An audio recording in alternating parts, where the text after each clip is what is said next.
Baik, saya akan memulai pidato saya dalam 3, 2, 1. Dewan juri yang saya hormati dan hadirin sekalian, kaum feminis menyesalkan keterlibatan perempuan dalam olahraga baku hantam, contohnya MMA. Ada 4 hal yang harus didefinisikan terlebih dahulu dalam perdebatan kali ini, yaitu pertama, kaum feminis. Kaum feminis adalah kelompok minoritas yang berjuang untuk kesejahteraan perempuan di masyarakat yang mayoritas patriarkal. Kedua, keterlibatan yang akan masuk sini adalah terlibatan memang secara aktif, yang mana kaum perempuan akan berterlibat sebagai petarung atau fighter, di mana mereka akan berdarah-darah, melakukan adegan pemukulan, berteriak dan lain sebagainya. Ketiga, olahraga baku hantam di sini adalah olahraga yang masyarakat patriarkat anggap sebagai olahraga yang sangat laki-laki, olahraga yang ekstrim dan sangat bukan untuk perempuan.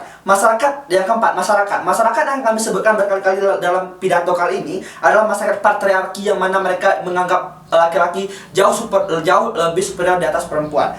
Itulah 4 hal yang harus diklarifikasi terlebih dahulu dalam perdebatan kali ini. Bagian kedua, kita mulai dengan latar belakang kenapa perdebatan ini terjadi. Latar belakangnya yang pertama adalah kami yakin bahwa saat ini di status quo, kaum perempuan tertindas haknya untuk mendapatkan kebutuhan dasar seperti gaji, pekerjaan, hak untuk bersuara, hak untuk tidak diskriminasi dan seterusnya. Yang mana hak dasar adalah hak yang harus ada agar perempuan bisa terus hidup dan juga hidup dengan sejahtera. Dan akhirnya persekusi terhadap hak dasar ini berlanjut kepada hak yang sifatnya sekunder, seperti hak untuk berekspresi maupun hak untuk melakukan olahraga yang ekstrim.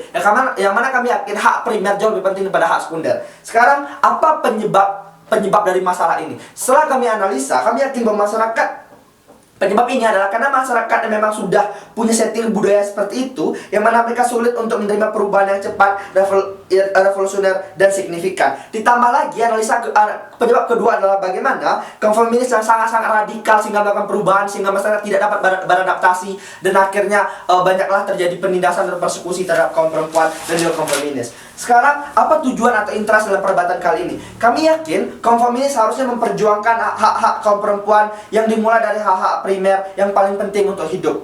Apa prinsipal parameter agar kita bisa memenangkan perdebatan kali ini? Kami yakin perdebatan kali ini akan dimenangkan oleh tim yang skenarionya paling menguntungkan dalam mengejar kedamaian dan kesejahteraan bagi kaum perempuan.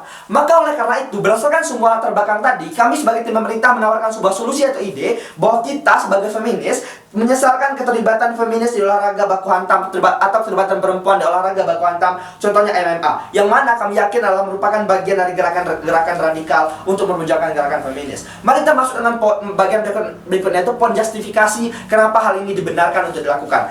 Argumen saya yang pertama tentang justifikasi. Pertama, keterlibatan dalam olahraga baku hantam bukanlah keinginan murni dari kaum perempuan, namun hanya bentuk penunjukan eksistensi dan untuk mendapatkan pengakuan dari laki-laki bahwa mereka kuat. Bagaimana saya bisa mengatakan hal demikian?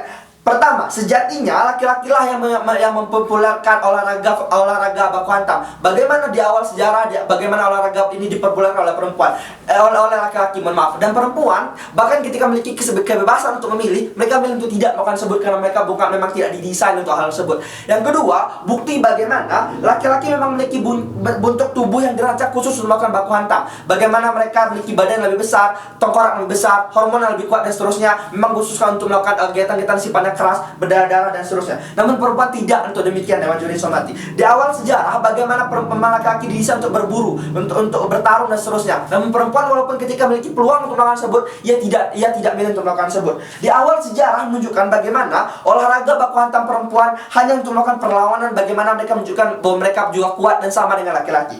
Kenapa hal-hal yang baru saja saya sebutkan itu penting untuk dipertimbangkan? Pertama, hal tersebut menunjukkan bahwa perempuan bertindak tidak sadar ketika mereka ingin juga melakukan olahraga baku hantam sama seperti laki-laki. Mereka hanya ingin menunjukkan bahwa mereka eksis dan sama dengan laki-laki, bukan karena mereka memang dirancang khusus dan memang seperti itu. Yang kedua, kami yakin bahwa hal itu penting karena perempuan masih akan dianggap sebagai objek yang melakukan perlawanan, bukan dikonsider sebagai hal yang sebagai makhluk atau kelompok yang independen dan memiliki ciri dengan tersendiri. Ketika perempuan masih ingin berusaha sama seperti laki-laki, melakukan hal yang sama dengan laki-laki hanya untuk menunjukkan eksistensi, maka perempuan harus dianggap sebagai kelas kedua karena mereka hanya tidak memiliki karakteristik dan ingin mencoba seperti laki-laki, di mana mereka pasti tidak akan bisa ber 100% sempurna seperti laki-laki, dan karena mereka terus menjadi kelas kedua terusnya. Dibandingkan dengan skenario kami, comparing dengan skenario kami, di bagaimana momen ketika mereka bisa memutuskan untuk berbeda dengan laki-laki tanpa ikut-ikutan akan menunjukkan independensi mereka sebagai perempuan dan kelompok yang juga harus dihargai dan juga dipertimbangkan keberadaannya. Di skenario buruknya, mungkin bahkan akan ada perempuan yang memang suka olahraga baku hantam seperti aktris karate dan terusnya, yang mana mereka akan dudukkan dengan skenario ini. Namun itu hanya sedikit. Kami yakin bahwa mayoritas perempuan itu jauh lebih tidak didesain untuk olahraga sini dan hanya ikut-ikutan. Tapi kami yakin hal ini akan membuat orang lain akan akhirnya sadar mereka hanya ikut-ikutan, dan memang tadinya sifatnya aktris yang tadi aktris karate memang tadi kan untuk olahraga baku hantam akan berpikir lagi, sehingga ketika dia join atau bergabung olahraga baku hantam bukan karena ia ikutkan, tapi karena memang ia sadar itulah takdirnya, dan itu jauh lebih baik di proposal kami. Dibandingkan lagi, bagaimana perempuan akan terus selalu berusaha melakukan perlawanan tanpa ia sadar. Bahkan jika ia memang tadi kan menjadi artis karate ataupun aktor ataupun atlet taekwondo, namun hal tersebut ia berpikir ia hanya ingin seperti laki-laki, ia bisa keren seperti kakaknya, abangnya dan seterusnya, dan itu tentu jauh tidak baik. Tapi di momen ketika kita mengatakan kita menyesalkan hal sebutkan itu hal seperti ikutan, ia akan berpikir apakah itu memang tempatnya atau tidak. Di sekarang terbaiknya adalah bagaimana perempuan akhirnya punya karakter, ia bisa memilih dengan sendiri tanpa harus ikutan dan memiliki independensi yang jauh lebih kuat daripada laki-laki. Sekarang buat efektivitas, kenapa ini efektif untuk mendukung kesejahteraan bagi feminis? Argumen saya yang pertama, fokus kepada hal yang dasar akan membuat masyarakat dan dunia aware. Namun melakukan gerakan yang radikal akan dapat resistensi yang kuat. Kenapa saya bisa mengatakan hal tersebut dapat terjadi? Pertama, bukannya feminis di posisi kami tidak mendukung gerakan perempuan sama sekali, namun kami fokus terlebih dahulu untuk kebutuhan sifatnya primer. Kami yakin masyarakat yang tidak bisa menerima perubahan yang mendadak akan melakukan resistensi kepada orang-orang yang melakukan gerakan radikal seperti kelompok feminis dan kelompok oposisi yang ingin perempuan ikut olahraga baku hantam dan seterusnya.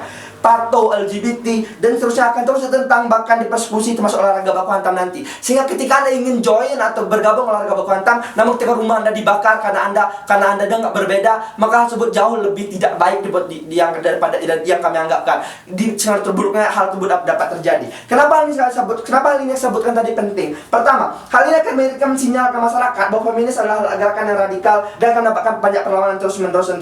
Resistensi yang membuat resistensi untuk memperjuangkan hak dasar pun akan terganggu. Bagaimana rumah akan dibakar, bagaimana pekerjaan akan diskusi terus-menerus. Di skenario terburuknya, bagaimana oposisi yang mengatakan lambat laun dia akan paham. Namun kami yakin bahwa pengorbanan itu terlalu besar. Kami yakin lebih baik kita melakukan hal yang pasti daripada lebih perlahan lebih pasti daripada kita mengorbankan banyak hal yang besar. Bagaimana akan banyak kaum perempuan yang tertindas terus-menerus dan akhirnya melakukan kerugian nyawa, harta dan tahta dan seterusnya. Di skenario terbaiknya, bagaimana jika kita menunjukkan hal yang tidak terlalu berbeda, masyarakat akan jauh lebih paham dan bisa menerima kita, karena memang kita dianggap sebagai gerakan yang friendly, dan akhirnya kita bisa menunjukkan hal sifatnya primer dan sifat sekunder. Bangga untuk mendukung tim pemerintah.